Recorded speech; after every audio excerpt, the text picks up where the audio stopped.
Hey guys, welcome back to Foreign Reacts. Today we're going to be checking out a very interesting video. This one is titled Economy of Germany, and obviously economy finances, right? So it should be a very interesting video, and I just want to say that thank you guys for watching and supporting the channel. I really appreciate it. It's almost the end of March, right? So obviously I'll be moving on to another country in Europe, doing a series for them. I'm not sure what country it's going to be next, so if you guys want to suggest any one of the countries that I'm probably gonna do a poll on the channel, and you guys can actually select which country I should do next. So without further ado, guys, we're gonna check out this video right now. So don't worry, I'm not gonna entirely stop doing German reaction videos. It's just for a period, so videos will continuously be added to the series, but I will not be doing a succession like boom boom boom Germany back to back, right? So without further ado, guys, let's get right into the reaction video. Guten Tag! Germany, the country known for luxurious cars, enchanting castles, zestful festivals, frothy beer, scrumptious bread, FKK culture, love for football, being the biggest economy in Europe, and the fourth largest economy in the world by GDP. Right. The country takes pride in building up itself from square one. No matter how much they are pushed back, they will march forward. And despite its fair share of highs and lows over time, the economy of Germany is no joke. Because in Germany, there are no... That thing pretty. This thing pretty. Like, for some reason, like, America is beautiful. I've seen the ups and downs of America. Well, not really the down part. I've not really seen the down part. I've seen the down part on videos, right? But I've seen the ups of America, and I'm telling you, there are way more attractive things in this picture to me than with America, because all these high-rise skyscrapers in America, all that building in it, there's nothing as unique as seeing a castle, because I've never seen that before. Yo, I need to, you know, dive out in Germany and check it out real life. Jokes. If you have any, we would love to hear them in the comment section below. The Industrial Revolution began about a century later in Germany than it did in Great Britain, because Germany did not exist as one political unit until 1871. Really? This development was done at a remarkable pace, and the country excelled. That progress was carried to the next century until they decided to use this advantage to go on in a war, and not just an ordinary war, but a world war, only to see a loss, but not just an ordinary loss, but a big one, that brought its economy to shambles. The victorious Allies decided to punish Germany with massive war reparations. Germany was already demolished, and penalties made the situation even worse. They tried to pay it off by printing money, and the country had to face one of the worst hyperinflation between 1921 to 1923. The country kept on facing troubles, and it eventually gave rise to this Austrian-born German mustache guy who decided to steer the country's economy towards massive military spendings and decided to go in on yet another war because for some reasons looting others' wealth seemed like a great idea. And again, not just an ordinary war, but a big one, the World War II. And again, it was lost. During World War II, the Nazis inflicted a system of economic controls on production, prices, and wages. On top of that, they printed money to cover a part of the costs of war, which resulted in inflation, along with tons of other factors that brought the country to a social and economic collapse by the time they surrendered in 1945. The Allies that bombed Germany in World War II decided the fate of the country yet again and ended up dividing it into two parts. West Germany under the control of the United States, Great Britain, and France, while East Germany under the control of the Soviet Union. From here, East and West Germany went on to pursue different journeys. Western forces decided that it wasn't a good idea to put the nation through the same cycle of reparations just like they did earlier. Instead, they should be helped, sort of like keep your friends close and your enemies closer. So a plan was implemented which is referred to as the Marshall Plan to rebuild the country aided by the Western powers. The purpose of this plan was to ensure that Germans won't fall for any other nationalistic leader like the mustache guy or get inclined towards any communist ideologies. Marshall Plan's effectiveness in the uplift of the country is a common viewpoint, but not the only reason behind Germany's economic success. A small group of German free market advocates who survived the war had maintained a connection with each other in hopes of sharing ideas. One of the prime figures was Walter Eucken, who was a professor at the University of Freiburg. One of Eucken's disciples, named Ludwig Erhard, was later appointed as economics minister in the American zone in 1946. Erhard brought major reforms and advocated for a free market economy and emphasized frequently that Germans have to accept their tough conditions and only hard work and self-responsibility could make them prosper and attain a new place among the civilized nations of the world. Makes sense. American and British zones were combined into one in 1948, and Erhard was appointed as the director of the economy. A new currency was brought in, and the money supply was controlled by allowing the West Germany citizens to exchange 10 old marks for 1 new mark. Erhard went on to end the price and production controls. On a Sunday, when all the Allied authorities were out of their offices, Erhard announced on the radio that the next day nearly all price control policies would end. A commander of the American authorities called Erhard into his office and said, Erhard, my advisors tell me you're making a terrible mistake. Erhard replied, "Don't listen to them, General. My advisors tell me the same thing." The recovery began. The hoarded goods came out of hidings as they could be sold at competitive market prices. Industrial production increased substantially in the next couple of years. There was a spike in prices after the price control policies were abolished, but the cost of living was reduced once the agricultural and industrial output was increased. The economic success guided its way into the 1960s, and the productivity showed West Germany to overshine other nations in Western Europe, including the victors of war such as Great Britain. But West Germany never transformed into a total free market economy. The architects of the reforms, including Ludwig Erhard, remained advocates of the middle way, somewhere in between the free market and socialist planning called the social market economy, also known as Rhine capitalism. The social part of the social market economy is often confused with socialism and democratic socialism, etc. Sure, it has similarities, but it has many differences too. For example, it is not pumped by oil like in some Scandinavian countries. On the other side, the Eastern Bloc, or as known as East Germany, was a different story, inclined towards a classic socialist economy. While West Germany was progressing and termed as an economic miracle, East Germany went through terrible financial times under the planned economy of the Soviet Union. Factories that were not destroyed during wartime were dismantled into pieces and shipped to the Soviet Union, who had implemented a communist political structure headed by Stalin. Various other aspects made East Germany lag behind, although... It's just crazy how you could think about it that an entire country could be separated in East and West. Like, literally.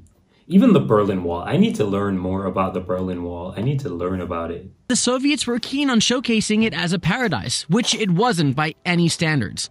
The city of Berlin, split between the Eastern and Western forces, was a strange place, as it was making the contrast between East and West economic conditions look more evident. Soviets didn't want German citizens of their side to see the obvious growth on the Western Bloc, nor they wanted people to start shifting to the other side. They started injecting money to their side of the city, and when that did not work, they decided to erect a long wall in between, also known as the Berlin Wall. The Wall of Shame remained standing for almost 3 decades until it was demolished a couple of years before the fall of the Soviet Union. With the fall of the wall, East and West Germany were unified. Germany's reunification was not an easy task from an economic point of view. Merging one part of the country that was seeing an economic boom with another part that came out of a communist regime was not easy. But as always, Germany was able to fix the situation eventually. But what is it about the economy of Germany that makes sure it keeps on emerging back against the constant challenges?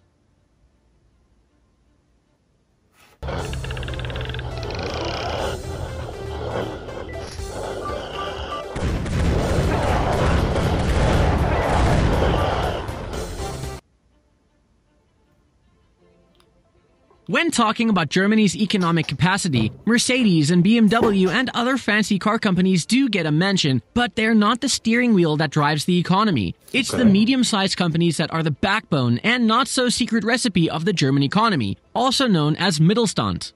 Some people describe Mittelstand as small and medium-sized enterprises, or SMEs, but the definition of SMEs is comparatively restrictive and it's not directly equivalent to Mittelstand.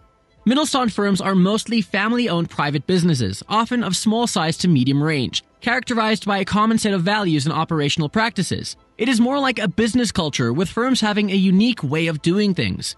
The firms are mostly run by the owner-entrepreneurial families, who are interested in the sustainability and longevity of the business. They are highly focused on the idea of doing one thing well first and diversifying internationally later. While the world keeps on praising the serial entrepreneurs, Mittelstand companies are geared by love and commitment for a product or service. Mittelstand companies are in it for the long run, which makes it different from the typical public firms around the world who have to face pressure quarterly or annually to meet the financial targets. Many of the companies are engaged in producing that appears to be just mundane building blocks. You know, the nuts and bolts, but they specialize in it and they keep their dominance in the international marketplace. There are many traits associated with this model that includes family ownership, generational continuity, long-term focus, emotional attachment with the product or services, investment into the workforce, social responsibility, linkage to the local community. That makes a lot of sense, because if you're doing all of these things, you definitely will actually succeed. A lot of business owners, they practically they get into it for the money. I'm not trying to say don't try to make some cash. What I'm trying to say is if you focus more on the task that you're given, you're actually going to get your benefits from it, right? So focusing on the money, it will actually divert your attention and you'll miss your opportunities, right? Focusing on the skills and what you need to do, I think that's a better thing to do. So I really actually agree with this part. Hierarchies and customer focus, etc. Unraveling the economy. To grow wealth, one of the vital finance rules is to not spend beyond your means. That's Germany right. seems to follow this rule in the best possible way. That's true both for its people and the government. While this seems to be an old way of doing things, but it works great for Germany. While discussing the student loan debt in an earlier video on the channel, we discussed that debts are generally not for everyone. Few thrive with it and others struggle with it. Germany seems to understand it very well. People and the government both are less inclined towards borrowing money unless it's really important. Lower corruption rate in the government sector has also helped the country to increase its wealth and hold a good reputation and public trust. Have you ever heard of countries lowering the value of its currency to boost their exports? Germany did it too, but not the way the US did it with Japan through the Plaza Accord. They did it differently. That is, by adopting the euro. While euro is a powerful currency now, if Germany didn't adopt it back in its time, Deutschmark would have been a highly expensive currency to convert to. Adopting euro made the country sell and export their products at lower prices to many countries. Germany is the third biggest exporter in the world after the United States and China. Really? The country's exports exceed the cost of its imports. That makes it one of the countries with the highest balance of payment surplus. While you may think that China is the biggest production house in the world, Germany is no short of being termed as the world's ultimate factory. Sure, China makes TV screens to mobile phones to almost everything we buy, but the machines and equipment used to make these products come from Germany. In short, Germany makes things that China utilizes to make other things. The more China sells, a part of it goes to Germany. Germany is successful because Germans are successful. Its people are its biggest asset. The country's strength is fueled by its education system, though it has received its fair share of criticism too. If you are a high school student and don't want to pursue academia, the vocational training system is great in Germany and less stigmatized, unlike other countries. Hands-on work and manual skills are not underestimated in the country.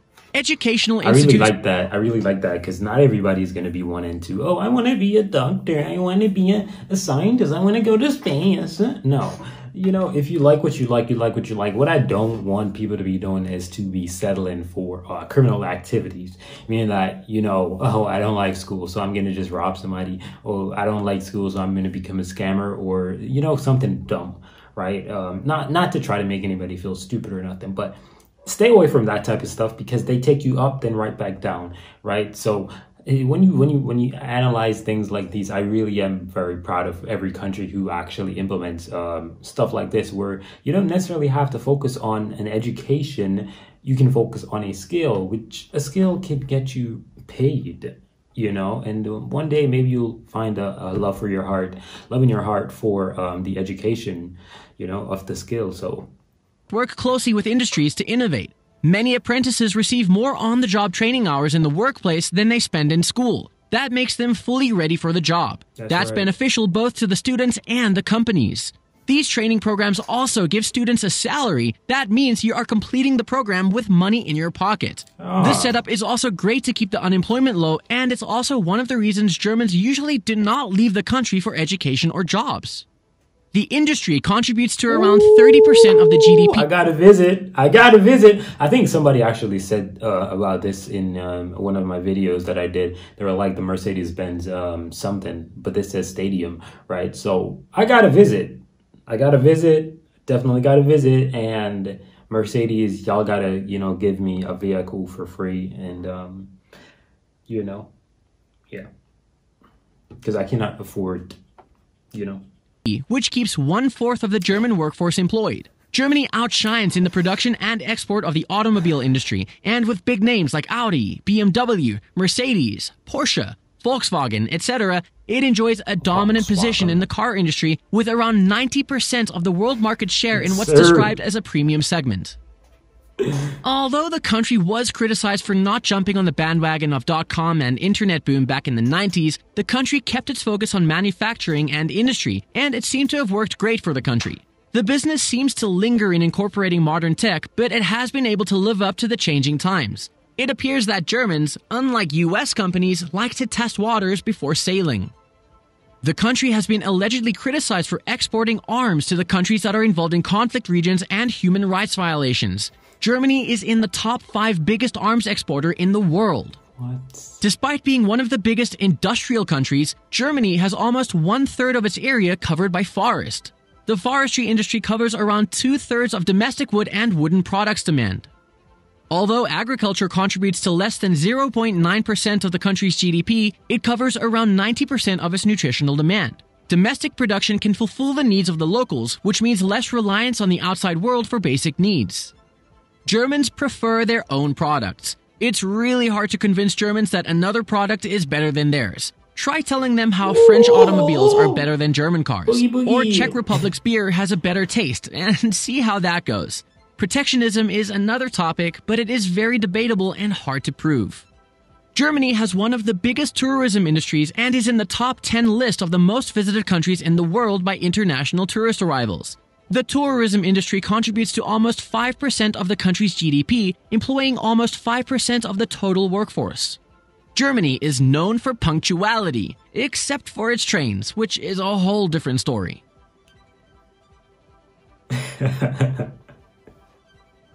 From World War I, war reparations to hyperinflation, from building themselves up again to the Great Depression and World War II, from rebuilding the country after the war to the reunification of the country and embracing the less economically stable half, from the Eurozone crisis to the global financial crisis and Brexit, Germany has seen its fair share of troubles, but it always marches forward. German efficiency is real, and its economy is no joke. Thank you for watching. We will try to reply to everyone in the comment section below. Wow, that was beautiful. That was beautiful. Actually, really a beautiful video. That was a really beautiful video. I'm telling you, Germany, y'all doing your thing over there, bro. And that type of belief system where nobody can actually convince you easily that their product is better will allow your country to be at a higher level of stability in terms of economic basis, whatever related stuff. It's really good because you're buying what you make. That's really a beautiful thing. And keep it up, man. Keep it up. Germany is really beautiful. I need to do a video related to German castles and how it looks and such. I should do a video of that. But guys, I'm out of here, man. Until next time, peace.